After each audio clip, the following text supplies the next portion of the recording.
Today on The Social. Is Cardi B the drama?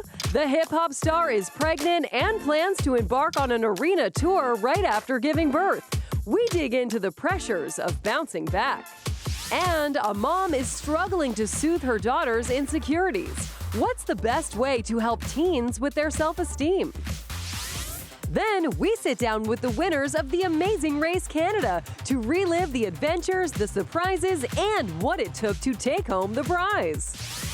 Plus, Cree-Métis artist Jason Baerg tells us how AI is changing the creative landscape in communities around the world. It all starts now on The Social.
Tinsel pom-poms in the audience today. Thank you for the pom-poms. Oh my goodness. Appreciate that. Thank you for that.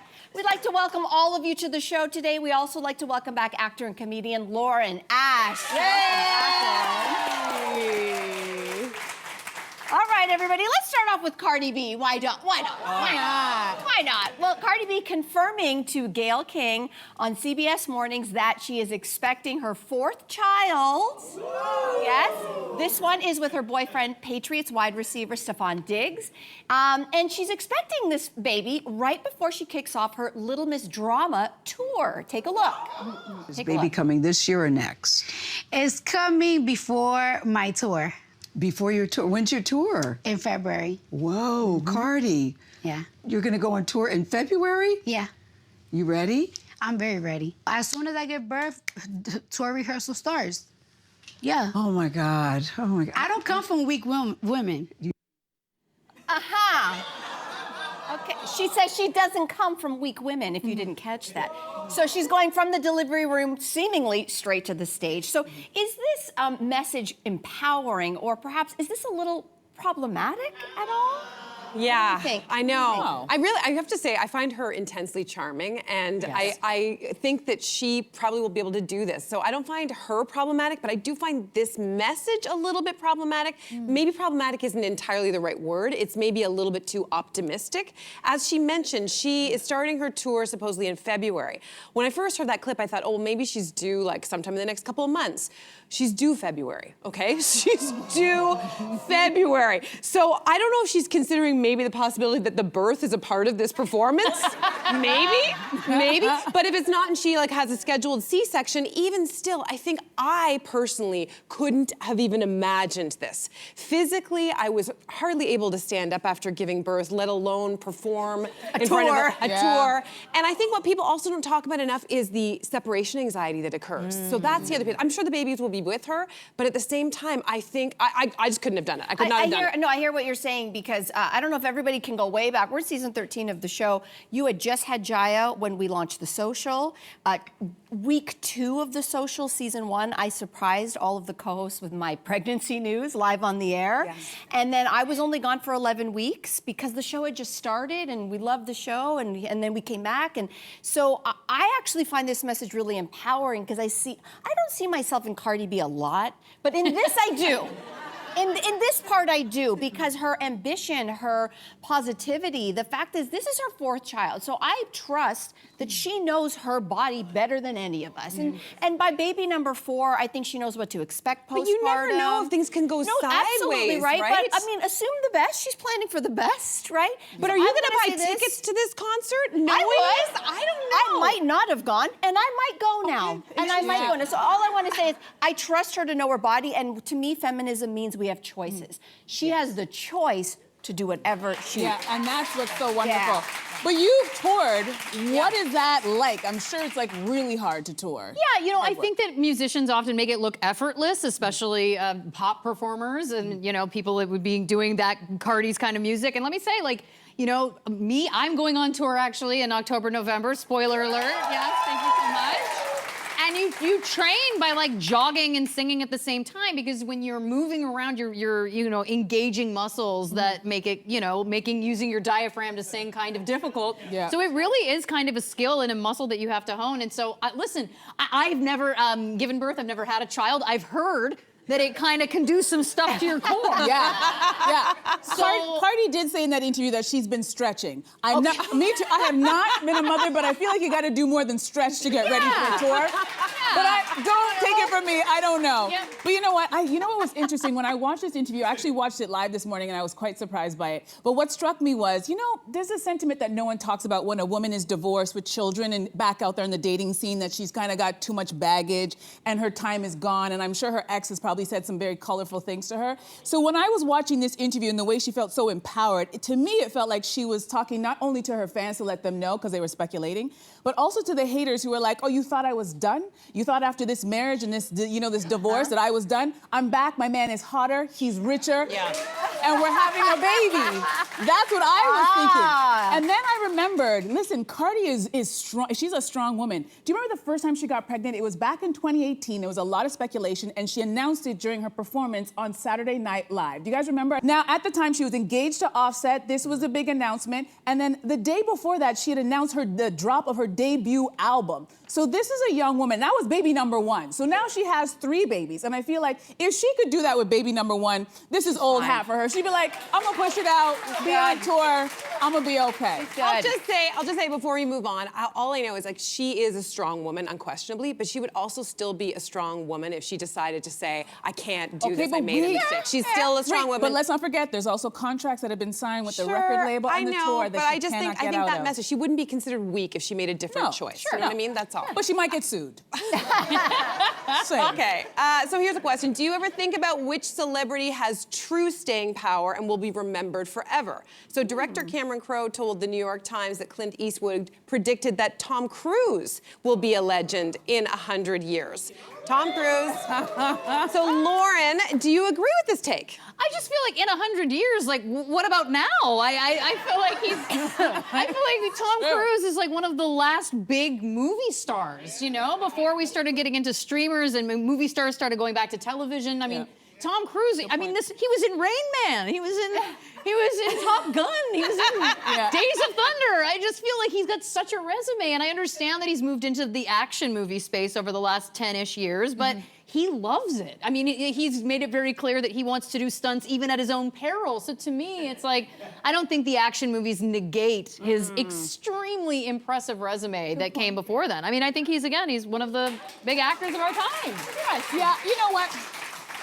I would have agreed with Clint if he said we're going to think of him as one of the best action hero actors of our time 100 years from now. Because when I think about Tom, although he has a very lengthy and very successful career, I only think about him when it comes to certain movies, which is Mission Impossible, all the action movies, right? Where and I think about him as being one of the top actors who does his own stunts, which we all like to watch. But when I think about his range, I feel like there are other actors who are just as successful who have shown that they have way more range, like Matthew McConaughey. He has shown himself to play the boyfriend, the surfer, the lawyer in Lincoln Lawyer. My favorite, Dallas Buyers Club, where he was phenomenal and he completely changed his appearance. We haven't really seen Tom do that. and I'm not hating on Tom, he's a great actor, but I feel like Matthew, then there's Leonardo DiCaprio, then there's Brad Pitt. When you look at their filmography, you see a lot more range in the characters that they've played, so I would enter those other men into that chat as well. I'm gonna jump one step further. I like all those other men that you also said, and they are also less problematic than Tom Cruise. Ooh. Melissa! Our memories are short, and I don't want to drudge up old business, but I'm gonna. Am I the only one who remembers the couch jumping scenario on Oprah? Am I the only one that remembers the stories that the Hollywood headline said that Katie Holmes was basically being held hostage by Tom Cruise and the Church of Scientology? Am I the only one who remembers this? So when I think legend, listen, the old movie stars of the past, we didn't have social media. We didn't know a lot about their personal lives, and that was probably a good thing. Because a lot of them were probably problematic. Oh, yeah. And I'm not saying I'm here looking for perfection in what I would say legend, but I would say that when you talk about range and when you talk about what their personal lives are, for better or for worse, we now know a lot about their personal lives. So I don't have an easy time separating him from like couch jumping, so he doesn't have legendary status for me. A lot of people ahead of the line. You know what I think before is the him. funniest part of this is that anybody in Hollywood would be legendary 100 years from now. I would like to think that there will be, but I feel like the next generation, their legends are like TikTok stars and YouTube stars. I hate to say it, if we want to have people who have legendary status in our kids' minds, we gotta start really introducing them to the love of film now, if they have any hopes of continuing that. What's film? Exactly. That's it. They don't use it. They don't use it anymore. They don't. So, Yes, it's a it's great true. question. It's a good point. It's a good point. Yeah. Mr. Beast. Anyway, moving on. Let's take a break, everybody. It is time to consider this. What is the best way to talk to your teens about their insecurities? Okay? Go back in time. Remember when you were going through stuff? It's a common parenting problem, but how do you talk your kids through it, if at all? Let's debate that after this. I almost said,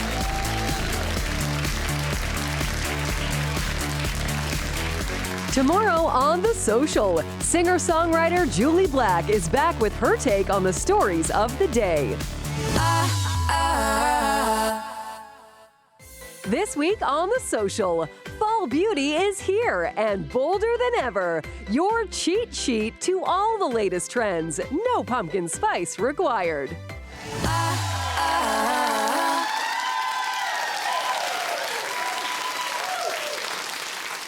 Listen, we love welcoming you here live in studio. So if you'd like to join us, there's a QR code on the screen. And also if you want to join in, if you're not here with us, you want to join in online, get us on our social media accounts and have your say. All right, so let's move on to our next topic. A mom wrote on Reddit that her 16-year-old daughter thinks she's ugly.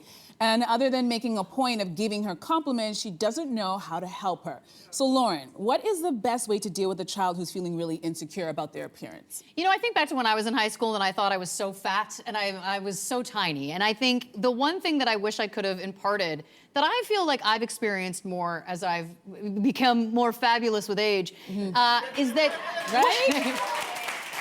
is that when you're that age, when you're a teenager, what you don't realize is that the one thing you can never get back is youth. And there is this unfortunate connection in society between youthfulness and beauty. And even if we can debate that, but that's not my point. My point is that I wish I could have gone back and said, like, you will never be this you again. You will no matter what, like you're nitpicking all of these things, but no matter what, you have this beautiful, youthful face and body, and you have to celebrate it. And I think, you know, what I did at the time was I tried, because it was the late 90s, I don't know about anybody else, a bit of a horror show for women in terms of the what we were being fed through media.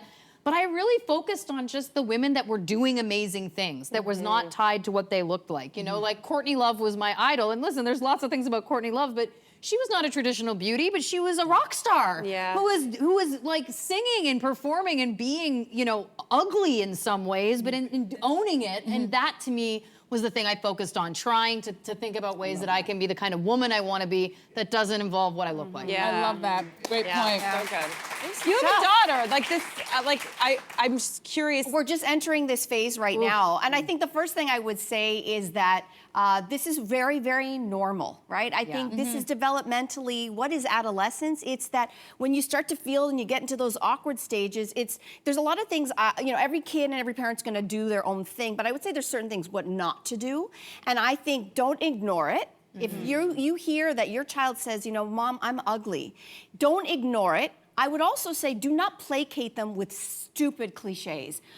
Now, I'm not saying the lesson is stupid, like when we say things like it's what's on the inside that matters, or looks don't matter.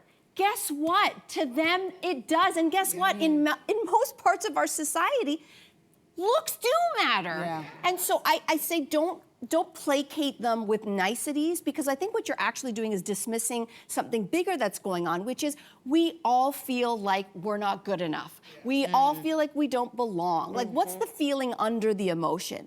And Dr. Becky, who's been on our show, she's a wonderful parenting expert, and she says your job as a parent is not to make your child happy. That's controversial to say. Not your my job, right, sure. My mother told me that all the time. This generation of parents. Yeah. She said your job is to help your child, support your child handle difficult emotions, difficult feelings, difficult circumstances, and this is one of those. So it's to say, if my daughter were to say this to me tomorrow, I'd say like, well, why are you feeling that? And what's going on? And let's talk about it. What are the feelings that it brings up to you? Like, talk them through it to let them know you're seen, you're heard, you're validated, no matter what. I love you, and you know what? You don't want to peak too early, kid. Do you know what I'm saying? You don't want to be a supermodel in grade 6. Do you know what I'm saying? And start to talk about, like, I see you, and you know, talk around it and talk about the emotions under it. Just don't avoid it. Yeah, you know what? Of course, as a parenting expert who's never given birth and has no children, what I would love, because I didn't have this, back in the day when I was going through teen magazines and looking at people like Lisa Bonet and Alyssa Milano and just going, oh my God, I'm so ugly compared to these girls, there was no one around to say, listen, that photo that you're looking at, that picture's not real. That's not exactly what she looks like. If I had a teenager today, I'd be like, show me the girl that you think is gorgeous. Show me the celebrity. And then let me show you how they have doctored that photo and that's not who they look like and not how they started out. Not everybody starts out like this. This person is usually, like a lot of us blossom into this. This is not what it looked like in junior high, trust me. Can I go on that for 1 second? Yeah, it was super nerdy, yes. Well, just because I thought the same, I thought, like, I have other suggestions, and you guys have been great, but like, one of them was, if all else fails, go to the celebrity that they think is attractive and show them a picture of them when they were in high school. Sorry, we have a couple of examples. You do. Megan I would Fox. love to see Well, this. it's just because they look real. She started out, everyone goes through a phase of just looking like a regular person, right? That's a unibrow. And then I think we got, who else? Jennifer Lawrence here. Again, regular girl. And then, you know, give her a whole bunch of, you know, makeup and whatever. Yeah, Miley Cyrus. Like, it's great to see people the way that they looked before all the hair and the makeup and the, you know, all these different things. Everyone looks normal. The thing with that is, I love that. I think that's a great exercise to do. In this case, the boys in her class had voted her ugliest girl in the class. So it's a little different because it's not just a celeb. We are all guilty of like, oh, the celeb, she looks amazing. And we know she probably didn't start that way, right? And we know there's teams, you know, behind that wall, the magicians that we have, we get it. But in this case, it feels very personal because it's the kids in the class calling her ugly. That's really hard. Yeah. You know what they should do is they should rank the boys. How about that? Why don't the You girls took the words rank out of my mouth. the I'm boys? like, spin it around. Because Make a I'm sure all those 13-year-old boys are real prizes. So like, give me a break. Give me a break. Give it back. Give it back to them. Absolutely. We're moving on to this topic. Is the wallet a thing of the past? The Independent is reporting on a new study that found while 82% of adults in the UK own a wallet or a purse, only 48% actually carry one around. So the wallet dying, maybe? Are we mourning the death of that? How could the wallet die? Are you an adult? Do you have like responsibilities? You need your wallet. I have 3 wallets. 3? Yeah, 3. Here they are. There's Big Mama at the top, right? She has all the important stuff. So she has the birth certificate. She has the social insurance number. She has the library card. All the important stuff. So when I'm going to a government official, a government office, or if I'm going to a doctor's appointment, and they're going to ask me for those things, I have them. Then there's Little Mama. She's the one in the center. She's like the everyday. She fits in every purse, and she just has like the standard stuff. And then Homegirl at the bottom. That's for the nightclub. There's 2 slots, one for your ID and one for a card. A little bit for money. I don't understand, unless you are a child, how are you making it through life without having these things? You're gonna be asked for these things depending on where you go. You have to have a wallet. What? I have a little card holder. I have like the Little Mama, I believe you referred to her. Yeah. Little Mama, thank you so much. Can I also just say, I love that one of her #1 cards was her library card. How beautiful is that? I was a page in the library as a teenager, and I will always love the library. Oh, I love that. Yeah. I love that. Amazing. I love that was like in your top 3 important cards. I love that. Of course. Yeah, I have a little mama, but I think for me, are we keeping our IDs on our phones? Like I know we have our credit cards and stuff linked, but like is that safe? I feel like what happens if you lose your phone? Exactly. I do that. I don't you all have photos of your important IDs? No. Right? If So you the are thief- on vacation and you lose a passport, you best have a photo of that passport, Suppose no? you lose your phone, then the thief's gonna know all your It's information. in the cloud. It's never gone. Not my cloud. It's in You know the about hackers, No, right? You've ma'am. heard of the thing called a Yeah, hacker? it's secure. Come on. So you're telling me that you walk around like, I'd love to kill my wallet. Like, I would love to get rid of it. I find it to be a pain. It weighs me down. I'm always looking for it. I'm always trying to get like into doors and things like that with pass cards and whatever. But I can't lose it. I can't quit it. I want to quit it, but I can't quit it. Yeah. How do you do No, this? because you have We'll to get you a find the little phone mama. case that has all the things in it so you can have all your cards. Oh, there's, okay. Oh. Now I'm gonna get rolled on the street is Yeah, what's you gonna are. happen. I just put that out there. There you go. She got a Presto card in there, and who knows how much cash is on there? All right. She is super loaded. Could be 2 subway rides on there. Rich. Oh my God. Up next, everybody. Should kids be paying up if they break something?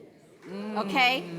So one dad is asking if his 10-year-old son is old enough to face real consequences like paying back some cold hard cash for something he broke. We're going to debate in 3 minutes. We'll be back.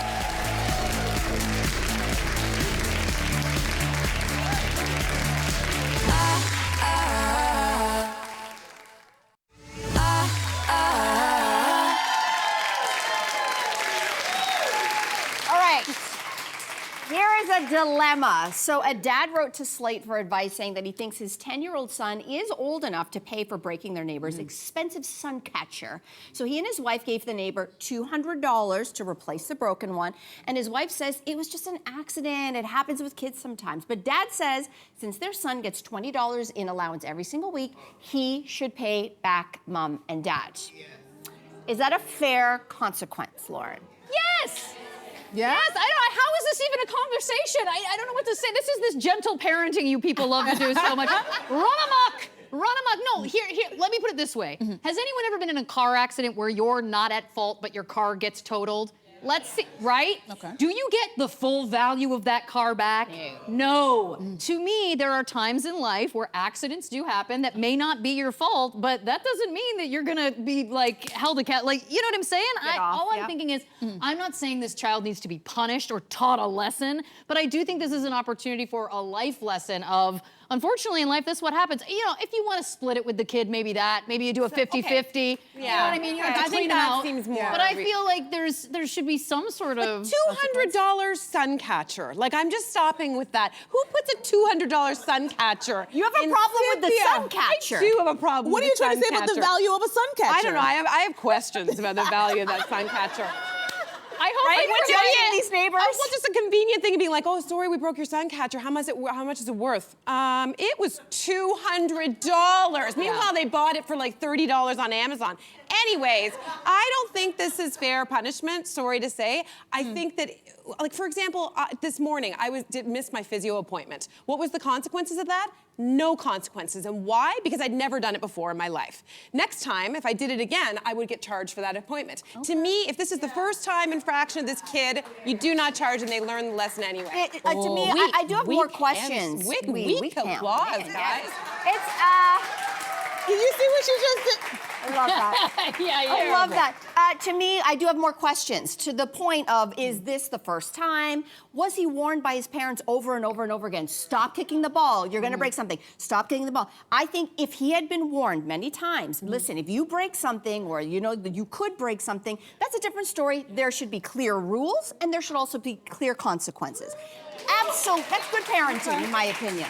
But if it was the first time, you don't know that all of a sudden just hearing the parents fight about it or whatever happened in the house, that might be consequence enough. And this kid might be scared straight to never kick this ball again. So the punishment... may never leave the house again. He may never leave the house. That's so it. the punishment is there. So I have more questions than I have answers. I have the answer. Parenting expert Andrea Bain here. I think that consequences are important for everybody, children especially as they're growing. And if you don't believe me, watch Charlie Sheen's Netflix series, baby. I was just gonna bring If this up. if they don't have consequences, it's gonna come out later on as they become adults. And I don't like the idea of a 10-year-old having to pay back $200, regardless of what we think of the value of the item. But I don't think it's fair to take his little money. But I do think it'd be important for him to like learn a lesson where it's like you've done something and you broke something and that person was upset. So maybe you're gonna mow their lawn. Maybe you're gonna help them rake up the leaves. Maybe you're gonna do something where it's gonna make you uncomfortable, but you're gonna have to apologize for what you did, even though it was a mistake, and then you're gonna have to help them with some kind of chore, just the one time so he learns. And I think that is fair. Don't take money from the 10-year-old. That's a little bit hard. Interesting. But just have him do something. Okay. And I mean, watch that Charlie Sheen documentary because, consequences he was like, there was never any necessary. consequences. I kept getting offered more work, so why would I change? Yep. Just saying, Interesting. harrowing lesson for parents. Okay, all right. But Emilio Estevez turned out all right. I'll just say that as well. from So, you. anyways, Who sorry. knows? Interesting. Did Oh, he? yes, we digress. Lauren, we mentioned at the top of the show that, Cardi B's on tour. You are going to be going on tour because you have a brand new album out. Call Me When You Get This. Hello. Yes. So it is now out, and this album, you say, was fueled by a breakup. Yes. So listen, what did you want? We know you and love you as an actress. Music, what were you trying to get out with this music? Tell me when you get this. Yeah, listen, you know what it is? I've been through a lot of relationships in my time, but I've never truly had my heart broken until this most recent one. And I was literally saying to my girlfriends, like, I get it now. This is awful. And so I think for me, it was like, I really felt, I was already in the process of writing music, and then it kind of, I said to my producers and co-writers, I was like, buckle in, this is my jagged little pill now. Here we go. But I think, I also have like, I've integrated these kind of like little audio interstitials in the throughout the album that I had recorded throughout the breakup. I wanted to document my grief. I think that there is something very interesting about grief. I think there's also something beautiful about it in a sense. Like I am forever changed by this situation, whether I like it or not. I think that grief is something we never get over. It is something we learn to live with, and it becomes easier with time. But I think that there's really kind of an honoring through this music, which at some points is sad, at some points funny, but all through cathartic. And so it's been a total dream come true for me. Well, congratulations. Thank you. Congratulations. And hitting the road. Hitting the road. I'm so excited. Again, this is a childhood dream of mine. I really did want to be like Courtney Love when I was a teenager, and I'm just trying to like make that dream come true for little me. Love that. Yeah, so LaurenAsh.band, look up if I'm coming to your town, come party with us. It's gonna be a heck of a good time. And there it is. Call Me When You Get This is out now. You can find Lauren's music wherever you get and enjoy your music. And again, you can get tickets to Lauren's tour at laurenash.band. Thank you again for joining us. Thank you so much, ladies. It's always a pleasure. Always great. Up next, everybody, I want to say this huge spoiler alert if you haven't watched it yet. The winners of the Amazing Race Canada are here next.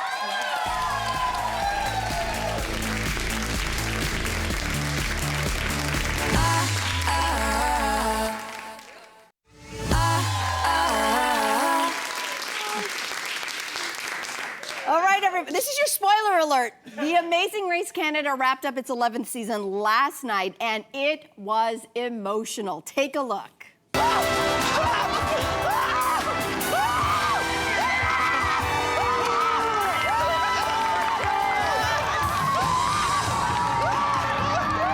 no, this is too good to be true. I love you so much.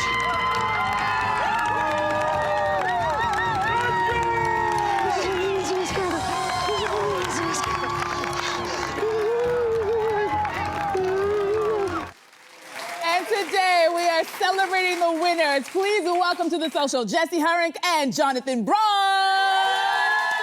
Good to have you here. Oh. Okay, I want to say a huge congrats to both of you, but first, Oh my God, a screaming sister. We call ourselves the Screaming Susan, so you can join that in. well, honestly, if I drank alcohol, it would have been a drinking game in my house. Because yes. I don't drink, but my whole family, we watched the entire season, and my daughter, who's 11, was like, there's a lot of screaming with this team. Yes. Anyway, here's the thing that struck me about both of you. You were so good at communicating with one another, always positivity, always supportive. How did you go in and strategize that way, or is that just your friendship and how you are?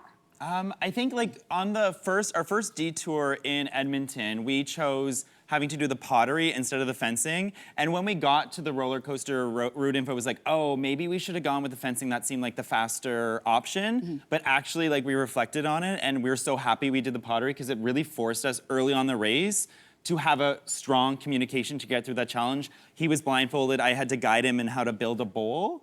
And we just forced ourselves to like work through that and built our communication skills and then took that to the rest. And we also really committed to like no ego. It is we are winning, we are losing. It's not I'm messing something up, it's not you're messing something up, it is we. So we just never brought an ego. Yeah, and I think when you can have a friendship without an ego and where you're not angry at the other person, that's where you can really like find a lot of strength. So Wow. And it worked. It worked. It totally worked.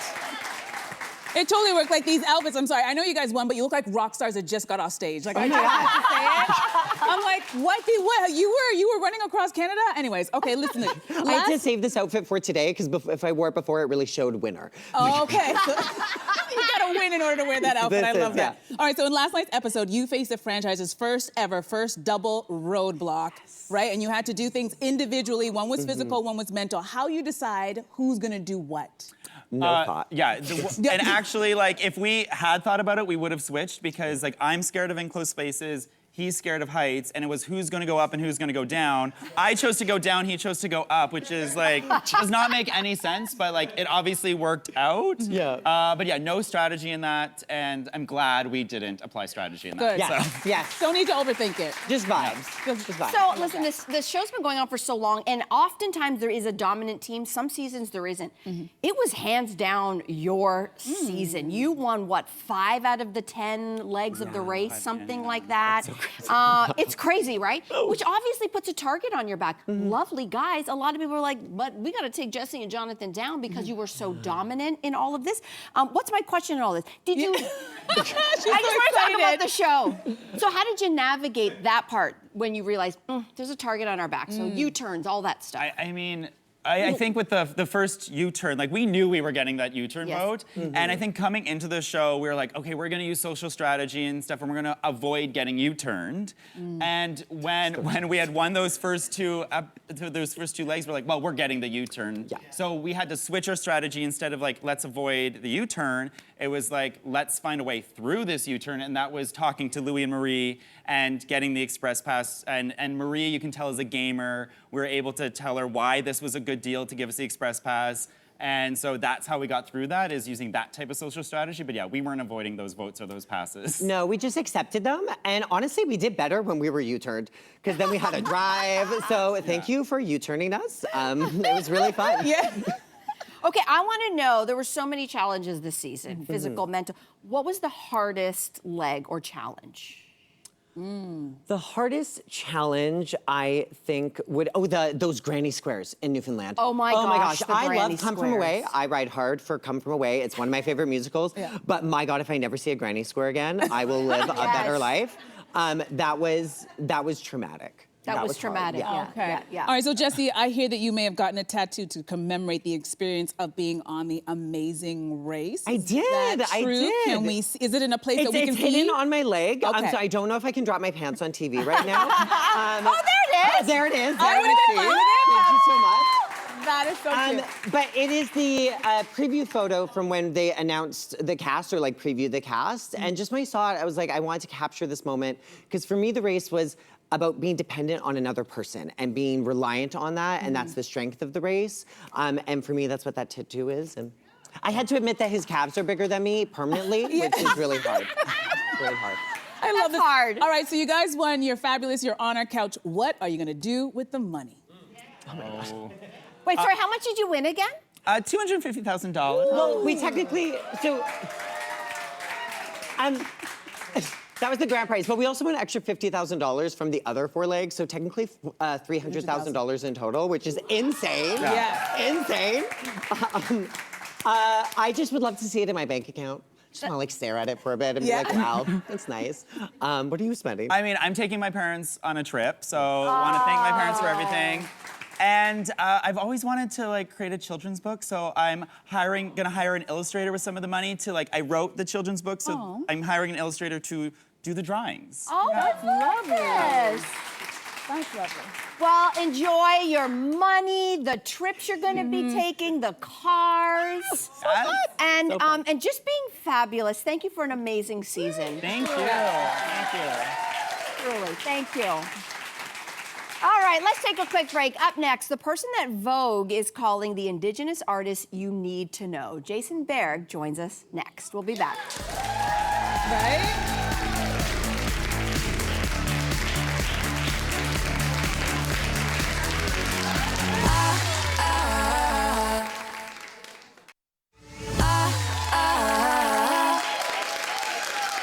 Welcome back. Our next guest is a multi-talented Cree Métis activist, curator, educator, and interdisciplinary artist. Their artwork has been showcased across the globe, and Vogue calls them an Indigenous artist you need to know now. So please welcome to the show, Jason Baerg. Thanks for being here.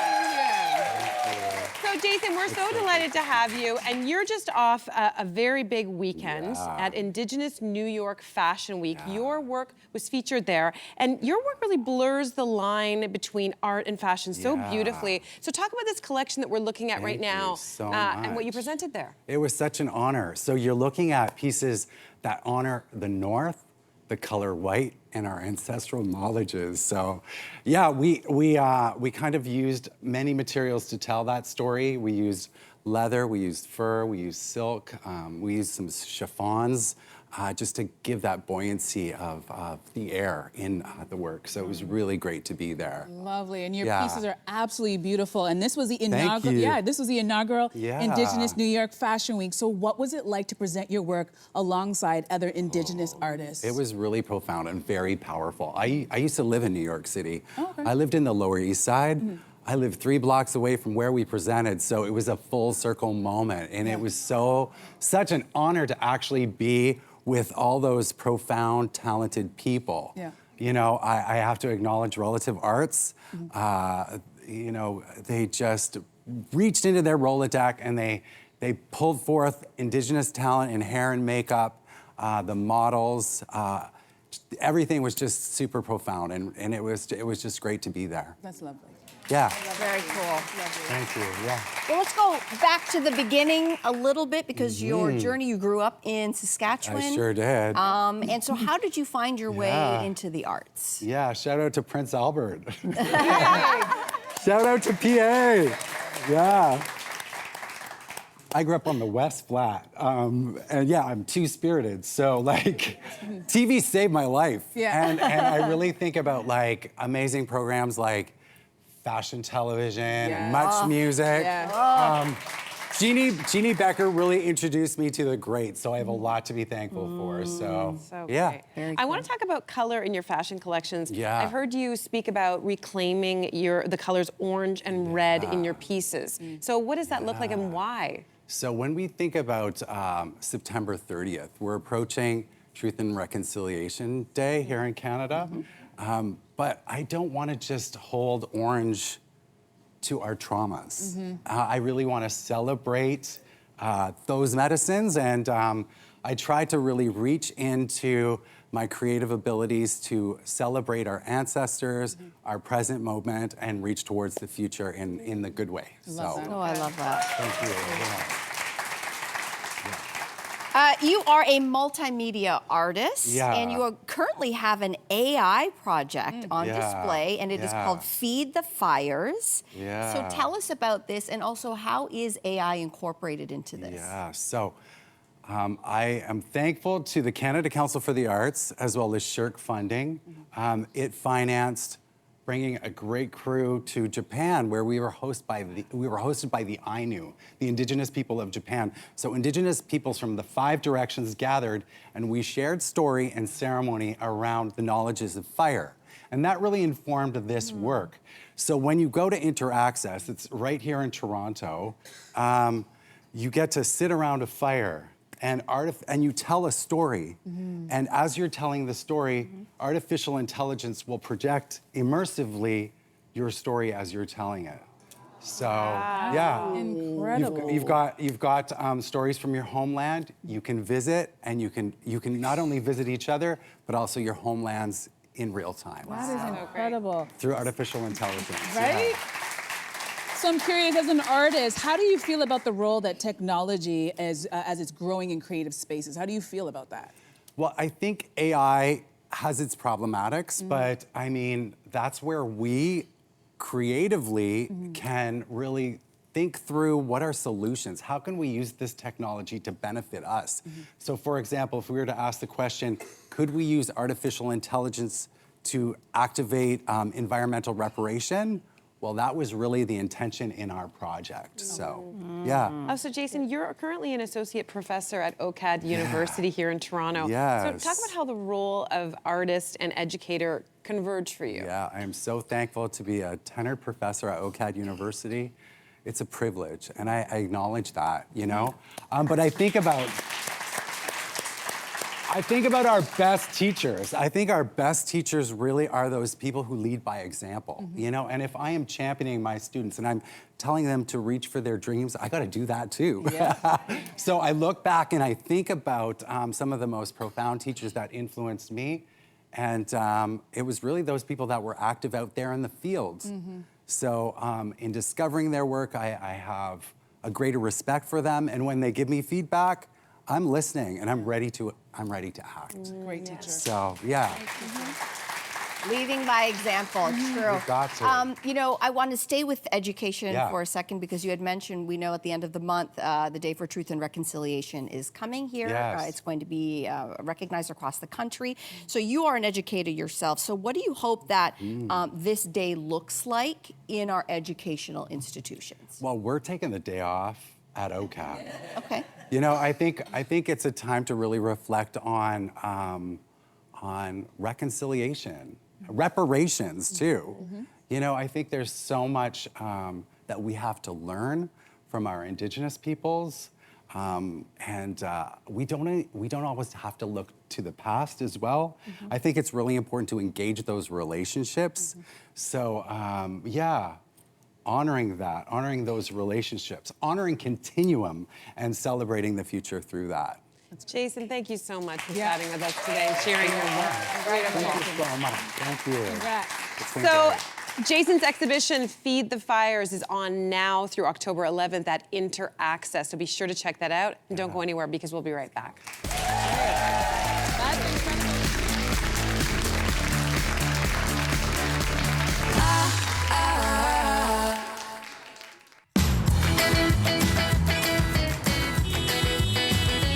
Extra! The Social now streaming on Crave. Thanks a lot. This is awesome. You guys are out here. Streaming on Crave. Sorry. Oh, that's amazing. The Social, now also streaming on Crave.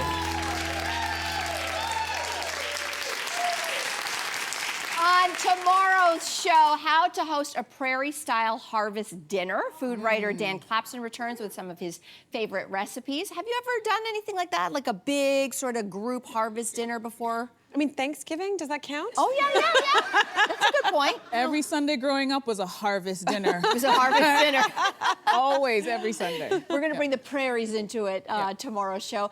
And tomorrow, joining us on the panel, singer, songwriter Julie Black is here as well. Love her. Newly married. Yes, she is. Newly It's married. Mrs. Valentine. It's Mrs. Valentine baby. is what it is. We want to say a big thank you to you for joining us. You were fabulous. Yeah. Thank you. Thank you for tuning in. We're on Crave. Listen to our podcast. We'll see you same time, same place tomorrow. Take care. Bye-bye.